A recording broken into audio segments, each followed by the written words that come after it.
No início da tua fala, tu fez um diagnóstico de por que a educação está como está, certo? E colocou 3 pontos que seriam as políticas públicas erradas, os interesses privados e as ilusões tecnológicas. Eu gostaria de destacar 2 desses pontos, os 2 primeiros, que são as políticas erradas e os interesses privados, né, influenciando a educação.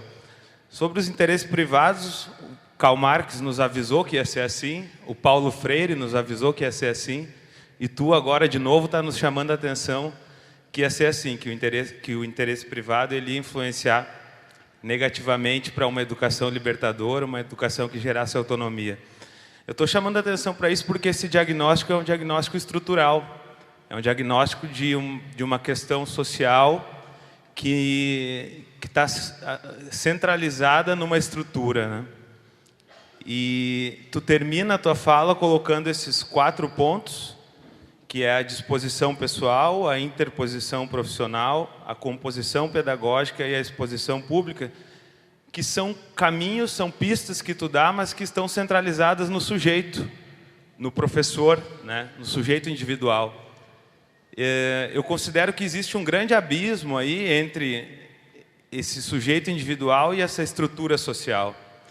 Ao passo de que essa estrutura muitas vezes impede nós, professores, de transformarmos a nossa realidade. Então a minha questão para ti é como avançar, como fazer a diferença considerando uma estrutura que nos oprime, que nos condiciona e que não nos dá o mínimo de recursos para fazer essas transformações a partir dos indivíduos e a partir das coletividades profissionais dentro das escolas. Obrigado. Boa noite, meu nome é Luciene e a minha pergunta é a seguinte: de que modo a universidade pode romper os paradigmas na formação de professores? Como o senhor bem falou, e essa semana passada também numa outra palestra com o professor José Pacheco, vem esses conceitos novamente à tona, né? Então, autonomia, coparticipação, parceria, formação de professores através de professores nessa parceria. E a minha dúvida, e é uma dúvida que eu tenho que trabalhar ela na minha tese, é essa, de que modo a universidade pode romper, então, os seus paradigmas para a formação de professores dentro dessas capacidades aqui ditas. Obrigada. Com a sua fala, né, uma boa parte da sua fala foi comparação de profissões. Né, você citou médicos e outras profissões. E, para mim, sempre, numa profissão, sempre existe uma avaliação ou uma inovação. Ou seja, o médico se estabelece pelo número de pacientes que não morreram. Né? Se ele tem um número grande de pacientes que morrem, ele é um médico que não é tão bem abraçado pela comunidade. Né? Ou um arquiteto, um engenheiro, se ele constrói um prédio e ele recém cai, então ele não é um bom arquiteto, um bom engenheiro.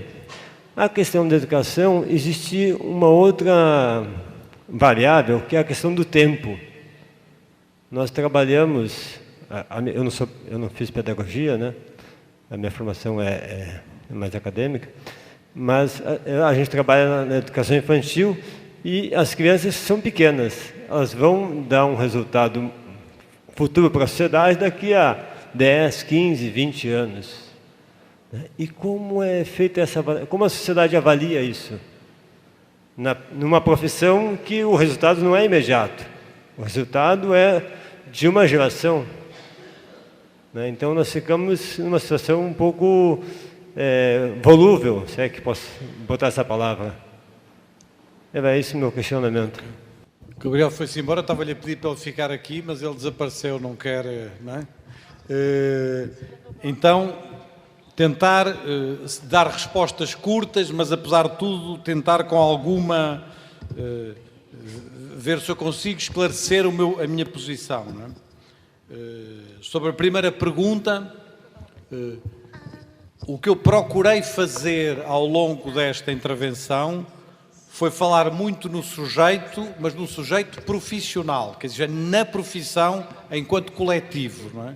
Eu reforcei ao longo da minha fala, evidentemente, que há uma dimensão pessoal, quer dizer, isto é, se não houver uma dimensão de intervenção individual, é impossível construir uma profissão, mas procurei insistir muito no sujeito coletivo, não é? Na dimensão coletiva da profissão.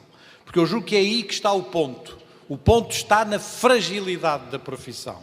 A profissão é muito frágil do ponto de vista coletivo e, ao ser muito frágil do ponto de vista coletivo, ela tem uma grande dificuldade, não é? Nessa capacidade de consolidar outras práticas, outras realidades, etc. Eu não creio que o problema da educação se resolva através de voluntarismos individuais. Eu julgo que ele tem que se resolver através de um reforço do coletivo profissional e, num certo sentido, foi isso que eu procurei, não é? Ao longo da palestra, quando falava no vazio, está lá a profissão enquanto sujeito coletivo. E creio que isso é central. Isto é, se nós não conseguirmos isso, dificilmente conseguiremos reforçar uma educação mais inclusiva, uma educação mais democrática, etc. Porque vai ter que ser esse sujeito coletivo que vai ter que atacar as transformações da escola. Não é possível transformar uma escola a título individual. Não é possível, não conseguimos, não é? É uma espécie de uma luta em glória, não é? E, portanto, precisamos de reforçar esse sujeito coletivo. Isto dito, eu acho que há uma coisa que nos custa muito a ouvir, mas que nós temos que reconhecer, não é? E que está subjacente à sua pergunta, que é o Ortega y Gasset, o filósofo espanhol, disse uma vez que esta coisa de acharmos que podemos ter uma escola boa numa sociedade má, que é uma ilusão.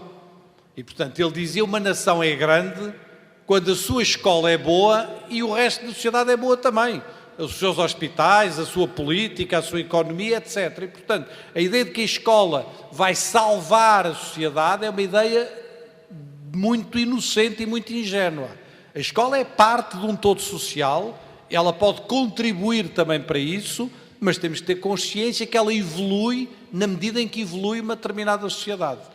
Para mim, a evolução da escola centra-se neste sujeito a que eu chamei a profissão, e eu posso ter um ponto de vista particular sobre isso, mas eu acredito muito nisso. Não porque a profissão não seja corporativa, não porque a profissão não seja também muitas vezes rotineira, eu sei isso tudo, mas se não houver essa força autónoma de uma profissão, nós estamos sempre submetidos a tudo, às políticas erradas, às invasões dos privados, à criação de instrumentos de controle da profissão, às apostilhas, aos livros, aos manuais escolares, aos kits tecnológicos, que nos são servidos porque nós não temos força para dizer não é isso que nós queremos. O que nós queremos é um trabalho nosso, é o nosso próprio conhecimento. Certamente com a colaboração de muita gente, mas a partir do que nós fazemos. Artesanalmente, eu quase diria, algumas experiências dos postas que eu estava a ver têm essa qualidade. A qualidade de uma experiência de alfabetização que eu estava a ver ali fora, tem essa qualidade da produção, da construção, de irmos à procura. Não há outra maneira de educar uma criança, não é com materiais pré-concebidos, fantásticos, umas coisas digitais fantásticas, nós chegamos lá e, ora, é isso que está a invadir a educação, com interesses, obviamente, hiperfabulosos em muitos níveis. Portanto, a minha ideia é uma ideia centrada sobre a profissão e o reforço do sujeito coletivo profissional e não tanto de um voluntarismo individual ou individualista. A minha resposta sobre a segunda pergunta, que é a pergunta que eu venho vindo a trabalhar, eu estou a escrever um texto sobre isso e terei muito gosto em lhe enviar esse texto, ele deve estar escrito daqui a um mês.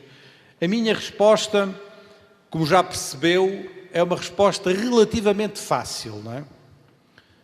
Claro que as coisas mais fáceis depois é como quando alguém diz, vou fazer uma pergunta muito fácil, obviamente que é sempre a mais complicada, não é?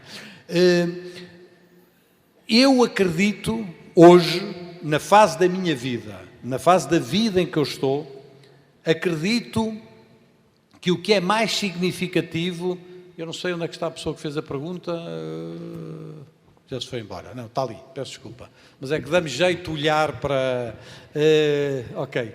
Eu acredito nesta fase da minha vida que nós somos muito condicionados pelos ambientes que construímos à nossa volta, não é? Portanto, eu acredito muito na construção de ambientes, de ambiências, de formas de organização que sejam propícias a que certas coisas aconteçam, não é? Ora, eu julgo que a universidade anda há 20 ou há 30 anos a falar na ligação entre a teoria e a prática, na ligação da universidade às escolas, mas não consegue fazer isso. E não consegue porque esse ambiente não existe no espaço universitário. E, portanto, eu acredito numa coisa a que eu tenho vindo a chamar a construção dentro das universidades, mas com ligação ao que está fora das universidades. No fundo, uma coisa que, de algum modo, estava presente num dos slides que eu apresentei logo no início.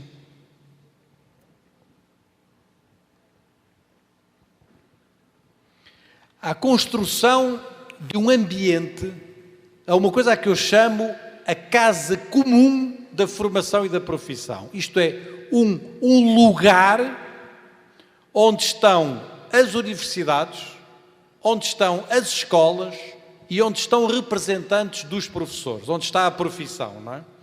E criar um lugar desse tipo onde se formem os professores. A universidade tem o seu pé lá dentro, mas aquilo não é um espaço interno da universidade. É um espaço de interface, é um espaço de diálogo entre a universidade, as escolas e os profissionais da educação. Num certo sentido, para emendar, como vocês dizem, para emendar com a terceira pergunta e com a questão da comparação entre as profissões, num certo sentido, a formação médica, o hospital universitário é isso. O que é um hospital universitário? É um lugar, a Faculdade de Medicina está lá dentro, mas o hospital é muito mais amplo do que a Faculdade de Medicina, não é? E, portanto, lá dentro daquele lugar estão os professores universitários, mas também estão os médicos. E os professores universitários fazem trabalho clínico dentro do hospital. E os médicos do hospital vão dar aulas aos estudantes de medicina, vão ajudar à formação dos futuros médicos. E, portanto, há ali um ambiente onde está a universidade, onde está a clínica e onde estão os profissionais médicos. E este ambiente é um ambiente propício à formação dos profissionais. Eu julgo que nós precisamos de caminhar no mesmo sentido para a formação de pessoas, criar um ambiente institucional onde estejam os universitários, mas onde estejam também os professores das escolas básicas, onde esteja a profissão, onde um professor universitário possa dar aulas numa escola básica, se quiser, durante uns dias por semana ou umas horas por semana, onde um professor da escola básica possa trabalhar na formação dos futuros professores, onde este ambiente seja um ambiente propício a estes princípios que eu aqui desenvolvi. Ora, este ambiente não existe em parte nenhuma. Ele tem que ser criado. Os franceses criaram uma coisa parecida com isto. Uma coisa que eles chamaram ESPE, que quer dizer Escolas Superiores do Professorado e da Educação. São uma espécie de escolas que juntam partes da universidade com partes das escolas e com representantes das profissões, da profissão de professor, e criam ali um ambiente que é um ambiente mais propício a isso. Num certo sentido, metaforicamente, se eu quisesse falar através de uma metáfora, não é? A maneira de renovar a formação de professores dentro das universidades é através desta casa comum, que não é apenas da universidade, mas que é também da profissão. Uma casa comum da formação e da profissão. E, metaforicamente, esta casa comum devia ser uma espécie de um gigantesco PIBID, para utilizar um programa que é vosso, não é? Era como se fosse um PIBID estendido à totalidade, alargado à totalidade de um determinado ambiente institucional. Eu julgo que este é o caminho para a formação de professores E se não for por este caminho, nós vamos continuar a repetir que tem que haver ligação entre teoria e prática, entre prática e teoria, mas as pessoas universitárias estão lá num lugar, as escolas estão lá noutro lugar, os professores da escola básica estão lá neste outro lugar, e não há possibilidade de criar um ambiente onde estas coisas sejam trazidas em conjunto e se possa trabalhar aquilo que eu aqui procurei trabalhar. A comparação entre as profissões é muito importante. O que diz, já não sei onde é que está a pessoa que fez esta pergunta, a terceira está lá atrás. A questão que diz sobre a questão da avaliação no longo prazo, etc., é verdade. É verdade. Mas há também avaliações a curto prazo. Eu vou falar de uma coisa que parece um absurdo eu dizer isto, mas falou e bem de que os médicos ganham o seu prestígio em função da capacidade de tratar as pessoas, de não as deixar morrer, etc, etc. Eu, ainda hoje, em muitas escolas em Portugal, e Portugal tem um bom sistema educativo, mas em muitas escolas em Portugal, ainda hoje, não é? Nós temos muitos professores que ganharam o seu prestígio, e até um prestígio dentro da profissão, porque eram professores muito rigorosos. E o que é que queria dizer professores muito rigorosos? Eram professores que matavam muitos alunos, que deixavam morrer muitos alunos. E como, portanto, quanto mais reprovavam, aquele é que é um bom professor. Os professores que não prestavam eram os que passavam todos os alunos. Os professores rigorosos, exigentes, os bons professores eram aqueles que reprovavam muita gente. Isso ainda hoje existe em muitas escolas. Uma espécie de um prestígio feito ao contrário em relação ao que devia ser. Eu contava, creio que falávamos há bocado, julgo que era com o Gabriel, se não me engano, estávamos a conversar sobre isso, de uma conversa que eu tive, que parecia uma conversa de loucos, que eu tive com uma professora em Portugal, de uma escola, de uma zona muito pobre, uma professora que dava aulas a jovens de 14, 15 anos, que era professora de Física, doutorada em Física, e que reprovava 90% dos seus alunos. E que me dizia, com quem eu conversei uma hora, e que ela me dizia assim: senhor professor, eu peço desculpa, eu fui lá ver o que é que se passava. E ela dizia-me: peço-lhe desculpa, eu sou uma excelente professora. Quer ver os meus planejamentos? Eu desafio a que veja algum planejamento didático, etc., mais elaborado do que aquele que eu faço. Quer ver as minhas aulas? Toda a gente reconhece que as minhas aulas são extraordinárias e que eu dou aulas fantásticas. Se os alunos reprovam, não é o meu problema. Eu sou paga para dar boas aulas de Física. Não sou paga para que os alunos aprendam, não é? Uma pessoa que diz isto não percebeu nada do que é a profissão docente. Mas há muita gente a dizer isto. Ela dizia-me, olhos nos olhos: senhor professor, o Estado português paga-me para dar boas aulas de Física. E eu dou excelentes aulas de Física. Se os meninos reprovam ou não, se os meus pacientes morrem todos, não é o meu problema, não é? Eu sou um excelente médico, excelentes terapêuticas, faço ciência do mais alto nível. Se os meus doentes morrem todos, não é o meu problema, não é? É o problema deles que morreram, não é? Ora bem, este tipo de concepção é um tipo de concepção que muitas vezes nós alimentamos dentro da nossa profissão e que é obviamente absurdo. Eu não estou a dizer que se devem passar todos os alunos sem eles saberem, mas estou a dizer uma coisa que vou dizer para terminar esta conversa convosco e que vou dizer com toda a convicção. É inaceitável, é intolerável, não é? Que no ano de 2017 nós não sejamos ainda capazes de ensinar todas as crianças a ler e a escrever e a ter uma base mínima de cultura.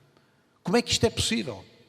Nós vamos à Lua, nós fazemos medicamentos personalizados, eu ontem via na televisão uns avanços científicos aqui no Brasil em que se construíam uns mini-cérebros artificiais onde se testavam doenças. Fazemos coisas absolutamente fabulosas e não somos capazes de ensinar todas as crianças a ler e a escrever, que é uma coisa completamente básica. O que é que se passa nas nossas cabeças? Porquê? Porque não sabemos como é que isso se faz? Claro que sabemos. Sabemos todos como é que isso se faz. É uma coisa relativamente simples. Não é nada do outro mundo. Então porquê é que isso acontece? Porquê é que deixamos crianças durante anos e anos e anos na escola, como dizia o Bernard Charlot, um colega nosso, dizia que estão inscritas na escola, mas que nunca lá entraram, que nunca pertenceram àquela escola. Estava ali a ver um outro póster sobre as pichações, sobre a ideia do pertencimento. Porquê é que aquela criança nunca se sentiu pertença daquela escola? Se ela não se sente pertença daquela escola, ela não vai estudar, não vai fazer nada. Ela vai estar lá e nós assistimos a que a criança vai estando ali sem lhes fazermos nada. E até, veja bem, termino por aqui, e até, durante muito tempo, se ensinou nos nossos programas de formação de professores, eu fui ensinado assim, na escola normal, se ensinou nos nossos programas de formação de professores que quando tínhamos uma turma de alunos, de 20 ou de 30 alunos, nós devíamos utilizar uma avaliação, na altura dizia-se isso com muitas ciências, que era utilizar uma curva de Gauss, não é? Uma distribuição dos alunos pela curva de Gauss. Não é? E então o que é que isto queria dizer? Queria dizer que 1/3 dos alunos eram bons, 1/3 dos alunos eram maus, e 1/3 dos alunos eram médios. E nós, quase, a nossa profissão tende a avaliar os alunos sempre assim. Se vocês repararem, tende a avaliar sempre a turma que temos pela frente. Nós nunca achamos que ela é toda má ou que ela é toda boa. 1/3 é boa, 1/3 é má, 1/3 é assim. Mas porquê? Porquê é que não podem todos aprender? Não somos capazes de uma aprendizagem personalizada? Eu sei como é que isso se faz. Todos sabemos como é que isso se faz. Então porquê é que não se faz? O que é que falta fazer? Como é que toleramos isso? Como é que toleramos no ano 2017, depois de tanto avanço científico, que isso ainda aconteça? Não podemos tolerar isso mais. O Philippe Mayria, um colega nosso francês, contava esta história. Dizia ele, nunca se esqueçam que algumas das aprendizagens mais importantes que uma criança faz são feitas antes de entrar na escola. Por exemplo, a aprendizagem de caminhar. Caminhar é uma aprendizagem muito difícil, não é uma coisa fácil. É uma coisa cognitiva, é uma coisa motora, é uma coisa afetiva, é uma coisa relacional com os outros, com o espaço. É uma coisa que implica riscos, é uma coisa que implica equilíbrios, é uma coisa que implica a gente cair e machucar-se e voltar-se a pôr em pé. É uma aprendizagem muito difícil. Então aprender a falar uma língua é uma aprendizagem de uma enorme complexidade. Aprender milhares de palavras, milhares de sons, saber o que eles significam, saber pedir as coisas. Isto não é muito mais difícil do que aprender aritmética. Mas então porquê é que toda a gente aprende a falar e tanta gente não sabe aprender aritmética? O que é que se passa? O que é que aconteceu aqui para nós permitirmos que isto ainda aconteça? E o Philippe Mayria dizia, e por aqui termino com esta piada, que não é uma piada, porque é uma piada muito séria, e Philippe Mayria dizia, olha, vou-vos dizer baixinho uma coisa, ainda bem que as crianças não aprendem a andar numa escola, senão 1/3 das crianças andava bem, 1/3 das crianças andava mal e 1/3 das crianças andava assim, não é? Isto é, esta ideia de que nem todos podem aprender, isto é mortal para o prestígio da nossa profissão. E, portanto, nós temos que colocar as nossas exigências, os nossos compromissos, a nossa ciência, não ao serviço de justificar, de desculpar, porque as crianças são pobres, porque não há livros lá em casa, porque as crianças vêm de pais analfabetos. Temos que compreender isso tudo. Temos que compreender isso tudo, politicamente, sociologicamente. Temos um dever de compreensão. Mas compreender não é justificar, nem é desculparmos-nos, nem é desculparmos. Nós temos que agir, temos que fazer, temos que concretizar. É por isso que volto ao Anísio Teixeira. Há momentos em que nós estamos cansados das palavras, precisamos de fazer. Na verdade, a ação é sempre anterior ao discurso, não é? Nós temos que ter esse compromisso da ação. Foi esse compromisso que vos procurei aqui trazer, numa profissão que vive hoje um tempo de enormes dúvidas, mas um tempo extraordinariamente apaixonante. Acreditem numa coisa que eu vos estou a dizer, e seriamente, não há 200 anos, quando se criou aquela escola que eu ali vos mostrei, que foi criada há 200 anos, não houve nos últimos 200 anos um tempo tão apaixonante para estar nas escolas e na educação como este. É um tempo difícil, é um tempo de muitas dúvidas, é um tempo de muitas dificuldades, mas é um tempo absolutamente apaixonante. Não desperdicem este tempo, a vossa geração é a geração da mudança. Muito obrigado.